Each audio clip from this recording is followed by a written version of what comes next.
Hello, everyone. Welcome to our first webinette in our fall 2022 term. We've just kept them going. We took a little break over the summer as everyone was on a break, and we had our online teaching institutes. But the webinettes, we had a chat about to keep or not to keep them, and these little Wednesday snippets, they've been well received for 2 years. So here we go into another season of them. As long as you keep coming, we will keep creating them for you, and hopefully the topics that we dream up are relevant and interesting for you. So welcome to this week's Wednesday webinette. It's entitled Supporting Autonomy in an Online Course. My name is Anita Parker, and I'm one of the educational developers at the Center for Teaching and Learning. So autonomy is a sense of responsibility in our personal circumstances, a responsibility and choice in our personal circumstances. For students, an autonomous student feels in control over their decisions and their actions, and is therefore more highly invested in their learning. They're more inclined to be intrinsically motivated and driven by personal interest, curiosity, and internal incentives. Autonomy is a requirement for engagement, innovation, creativity, and self-efficacy. It is also a skill that's required for lifelong learning, and specifically relating to university, the ability to independently and collaboratively solve problems in career and personal situations. So according to the theory of self-determination, humans have three basic psychological needs. Autonomy, like we said, is that sense of responsibility and choice in your circumstances. Competence is a sense of mastery over things that we think are important. And relatedness is a sense of belonging and connectedness to others. So when all of these three things are met for students, intrinsic motivation, engagement, and self-directedness are possible. Today's webinette, I'm going to focus on the blue one at the left, autonomy, specifically relating to an online course. And in the upcoming weeks, one in October, one in November, I'll have parts 2 and part 3 where I'll focus on competence and relatedness aspects respectively. And the reason that I wanted to put these three webinettes together for you this fall is because I really feel that each of these needs results in this checklist of how to build and how to deliver an online course that students have the best chance of being successful, to connect our planning and our delivery to the three needs that we know about from the theory of self-determination. So let's go back to autonomy. The word autonomy comes from the ancient Greek words autos, meaning self, and nomos, meaning law, which in a learning context means to be self-directed. Being self-directed is an asset for all students to thrive and succeed, especially in an online course. A student being autonomous, however, does not excuse an instructor from the teaching and learning process. It doesn't imply that students are alone and unsupported and have to do everything by themselves, but rather student autonomy is a mindset. It's a mindset about the role of an instructor and the role of the students upon which the online course is being built and implemented. The instructor role is not to be this keeper of knowledge, but rather the facilitator who designs, scaffolds, and mentors the student experience throughout the course. And then the student role is not to be a passive recipient of this knowledge, but rather to develop strong study habits, to proactively create meaning from experiences, and to be accountable for course expectations. Student autonomy is valuable in any course delivery format, but it's especially important in an online course due to the geographical divide and the temporal or the time divide, that students and instructors are not together in the same space and not necessarily at the same time. So there's 3 ways that I want to talk to you about today, about ways that instructors can support student autonomy in an online course. Communication and connection, content and self-regulated learning resources, and choice and flexibility. I tried to get them all to start with the letter C, but I didn't quite get there. Let's start with number 1, communication and connection. So again, we're kind of building this checklist today in October and November as we go through the 3. What is this checklist as you're building and implementing your course of these elements that support these items of the self-determination theory? For students to achieve what's expected of them in an online course in an autonomous manner, they require clear, detailed, and ongoing communication from the instructor. So an engaged instructor makes an effort to communicate and connect with students throughout the semester, in part in 2 different ways, and I'll put them in blue here.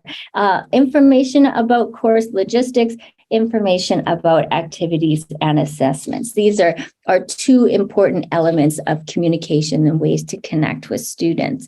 eClass, your LMS, is the place where this all comes together, especially in an online course when you're not together in a physical classroom. So let's go through the 2 blue ones. The logistic, the first element of communication is through a course syllabus, where you tell students about, and you know all of these, learning outcomes, the weekly schedule, assessments and gradings, office hours, course policies, etc. You use the syllabus as a primary source document, yes, on the first day of class, but can you refer to it frequently throughout class? Keep bringing students back to the syllabus, to the important information in the syllabus, and really show them how the syllabus is a roadmap throughout the course. So not just posting it on eClass and talking about it the first day, but mentioning it frequently. Also, you can tell students about how to navigate eClass, what's their anticipated workload on a daily, weekly basis, and where can they get help when they need it. So, of course, logistical stuff. Activities and assessments, the second element, communication of key information can remove guesswork by students, and this can result in them submitting higher quality work. So students need to know things like, how does an activity or assessment align with the learning outcomes, and how does it align with possible career-related skills and knowledge? Students need to know procedural details. How are they going to form groups? How are they going to participate in the groups? What are the steps for solving problems, etc. They need to know how their submissions are going to be graded, and this can include a very detailed, transparent rubric. Maybe you give them some samples of student work so they really know what your expectations are, and they can rise to meet those expectations. So all kinds of ways that you can communicate with students, and I'm sure you all have your individual ways that match your style and the group of students that you have. So I'm just going to list a few off the top of Anita's head, tangible. Maybe these are ideas that might resonate with you. How about a syllabus quiz? This is something that I've used quite frequently in my own teaching. Students need practice writing quizzes anyways. Don't make it worth any marks, but just something where they can read the syllabus and then do a little quiz on it. And this can actually help field student questions throughout the course. How about a 1, 2, 3, then me policy, where if students have a question, number 1, they look on eClass. Number 2, they seek out some other resources that might help to answer their question. Number 3, they speak to a peer, a fellow student in the class, and then they come to you as an autonomous student with this question that they absolutely could not find the answer to. And then lots and lots of ideas for pre-recorded videos, a video saying hello at the beginning of the course, a video saying hello at the beginning of a unit, a module, even for activities and assessments where you create a little something for them, answering questions about those course logistics. Students can watch the video and they can rewatch the video as needed. So just some ideas for students in an online, one more, an announcements forum or an FAQ forum, or how about an FAQ document that you build over time? You receive a student question. You know, if one student has the question, lots of students probably have the same question. Why not build this library of questions and your answers so that it's available for all students at their fingertips 24/7?